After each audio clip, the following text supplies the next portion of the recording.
Matinding usapin ngayon dito sa Pilipinas ang mga nangyayaring karahasan sa loob ng paaralan.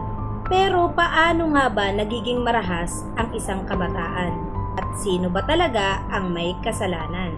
Itong mga tanong na sinusubukang sagutin ng isang K-drama series na The Juvenile Justice. Sinusundan ito ng isang kwento na si Judge Shim Un-suk, isang hukom na humahawak sa mga kasong kinasasangkutan ng mga menor de edad na merong mabibigat na krimeng ginawa.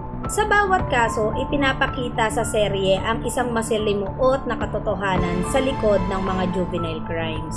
Sa Pilipinas, habang dumarami ang ulat ng karahasan sa loob ng paaralan, nagiging mas mainit ang usapin tungkol sa pananagutan ng kabataan. Kapag may nasaktan o nasawi, natural na nakatuon ang simpatya sa mga biktima.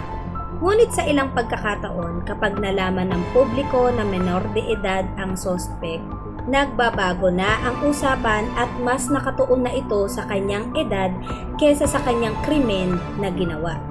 Dito pumapasok ang isang pinakamabigat na mensahe ng juvenile system.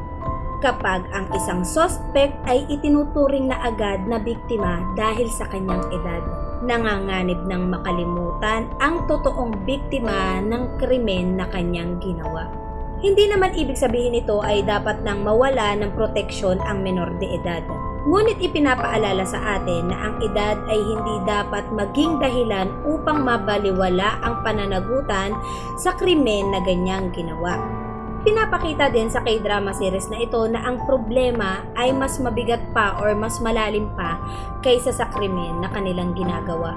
Kapag may kabataang umaabot na sa punto na nakagagawa na ito ng karahasan, hindi lamang siya ang nabigo. Aaring mabigo niya rin ang pamilya, ang paaralan, komunidad, at maging ang sistemang dapat ay gumagabay sa kanya. Kapag ang suspect ay otomatikong nagiging biktima dahil lamang sa kanyang edad, at ang tunay na biktima ay nawawala na sa sentro ng usapan, nagiging problema ito ng buong lipunan.